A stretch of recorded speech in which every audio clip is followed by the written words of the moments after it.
Senador, o senhor vem hoje aqui trazendo vários assuntos interessantes e que estão hoje na ordem do dia no Brasil inteiro. Como o senhor traduz esse momento que o país está passando?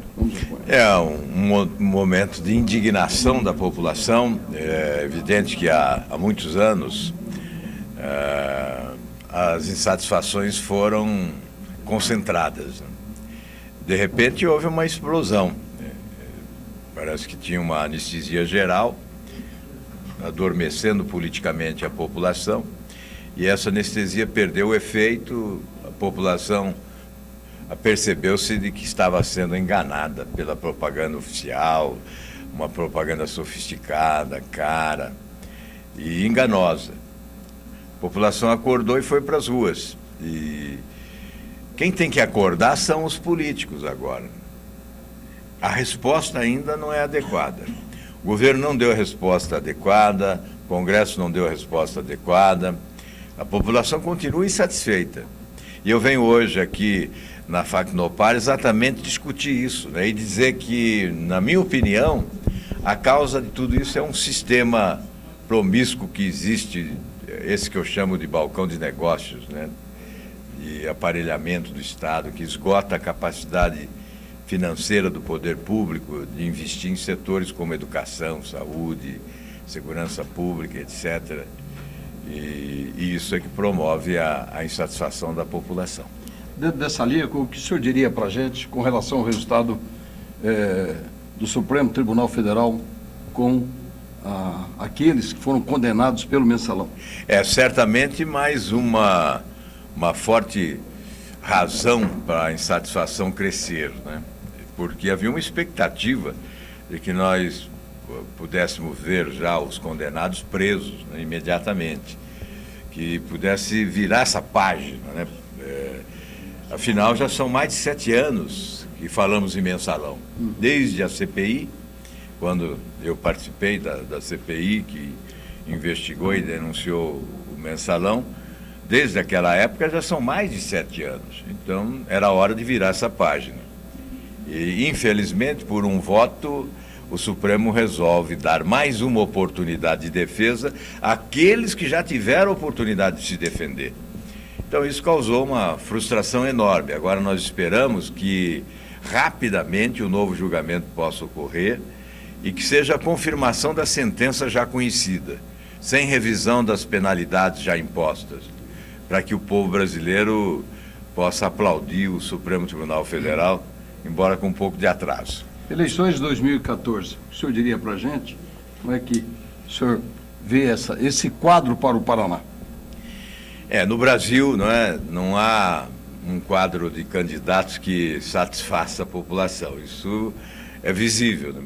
É evidente que é cedo ainda, nós temos tempo para recuperação, mas os candidatos até agora não conseguiram empolgar. Tanto é que, se vocês que são da imprensa fizerem uma consulta popular, forem para as ruas para indagar dos eleitores, certamente mais de 70% não tem candidato a presidente da República.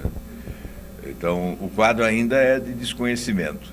E muito cedo, portanto, para fazer qualquer previsão sobre o futuro presidente do país. O que há de concreto é uma queda de popularidade da presidente Dilma, significativa, um crescimento da sua rejeição, não é? O que deixa a eleição em aberto. Quer dizer, não há favorito hoje. Então, nós temos a expectativa de que possa alguém assumir compromissos mais concretos em relação ao país, né, de mudança, para que a população tenha razões para acreditar no futuro. O senhor acredita em mudança em leis para que esse tipo de situação que vive o país possa fazer com que as coisas melhorem futuramente, diminuindo, coibindo corrupção? Olha, eu tenho uma opinião. O problema não é a lei. Lei nós temos até demais. Eu acho que temos muita lei no país, né? Quando se fala, por exemplo, em reforma política, né? Na verdade, o que o povo quer não é a reforma política, ele quer a reforma dos políticos, né? É a cultura política, essa do balcão de negócios, da picaretagem, dessa barganha permanente, né? Dos chupins da República, os gafanhotos, os mensaleiros. esta cultura política que precisa mudar no Brasil. E nós temos que semear essa esperança de mudança. E é claro que a campanha eleitoral é o espaço para semear essa esperança, é o campo apropriado para essa semeadura, né? E nós temos que tentar descobrir razões para acreditar naqueles que estão postulando aí ocupar o cargo máximo no Brasil. Reforma política é bem-vinda nesse momento, o senhor acredita? Nesse momento não, eu acredito que seria uma reforma desajustada, porque o Congresso está poluído, está contaminado e não há tempo de se fazer uma reforma para as eleições do ano que vem. Então, o mais adequado, na minha opinião, seria um pacto político agora, transferindo para o Congresso a ser eleito no ano que vem a tarefa de fazer a reforma política. Porque nós somos um presidencialismo forte.